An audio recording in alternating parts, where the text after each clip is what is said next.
C'est avant tout un symbole envoyé au monde puisque ces 3 pays se veulent leaders d'une forme de reconfiguration, diplomatique. Ils souhaitent un effet boule de neige que d'autres pays, les suivent.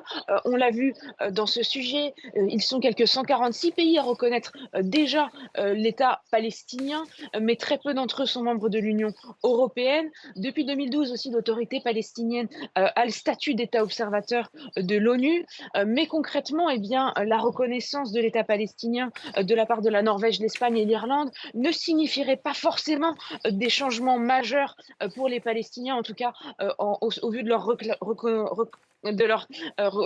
représentation diplomatique, puisque ces 3 pays ont déjà des représentations consulaires auprès des Palestiniens. On évoquait celle de l'Espagne, qui a un consulat basé à Jérusalem. On ne parle pas forcément d'un déplacement à Ramallah, qui est là où siège l'autorité palestinienne. En tout cas, cela se décidera pays par pays. On sait que la Colombie avait déjà annoncé vouloir ouvrir une ambassade à Ramallah, mais les Israéliens eh bien, ont leur mot à dire d'une certaine façon, puisqu'Israël avait annoncé vouloir couper les liens entre le consulat espagnol à Jérusalem et les Palestiniens en réaction à cette reconnaissance de l'État palestinien. Et puis enfin, pour finir, officiellement, c'est donc la Norvège qui est le premier des 3 pays à reconnaître formellement l'État palestinien, puisqu'une note a déjà été remise au premier ministre palestinien Mohamed Mustafa dimanche dernier, tandis que le gouvernement irlandais devrait se réunir dans la journée et l'Espagne formalisera cette reconnaissance dans un décret qui est aussi attendu au cours de la journée.